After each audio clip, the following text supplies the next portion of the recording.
Hello friends, welcome to our YouTube channel. Today I'm going to tell you about taxonomic hierarchy. In the previous lecture I've told you what is taxon, what is taxonomy. Now we will see what is taxonomic hierarchy in details.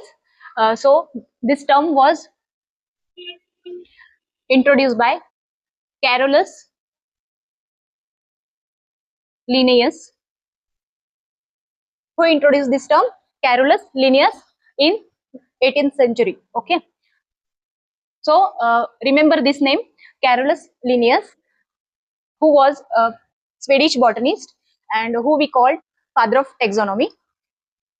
So it is nothing but the scientific grouping of different taxonomic categories in a descending order on the basis of their ranks or position in the classification. Means it is the grouping of different taxonomic categories in the descending order, means from kingdom to species on the basis of their ranks. Okay.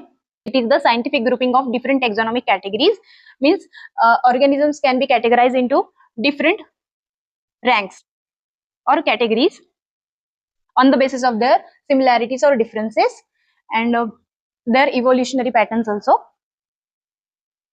by descending order, that is from kingdom to species on the basis of their ranks, okay, in the classification. When we go from kingdom to species, it is the descending order, and from species to kingdom it is the ascending order. So from ascending order, number of common characters goes on decreasing, means similarities and differences goes on decreasing whenever we go from species to kingdom, and whenever we go from kingdom to species, similarities and differences increases. Okay. Kingdom is the highest rank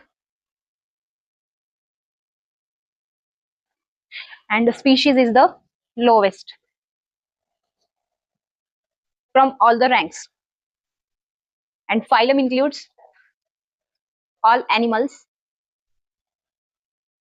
and division includes all. Animals uses the rank phylum, plants uses the rank division. Then firstly we will see from the lowest, that is species.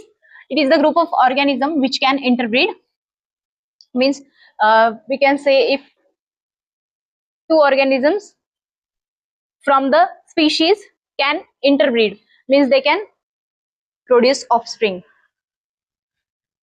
It is the most basic unit of classification. It is the most basic unit of classification and lowest too. Lowest too. It includes different kinds of animals, fungi, plants and microorganisms. And example of this is all rubber tree form one species, that is Elastica, and all the pimple tree form one species, that is Religiosa. Okay. And another example of it is lion and tiger are from two different species, so that they cannot interbreed. Lion and tiger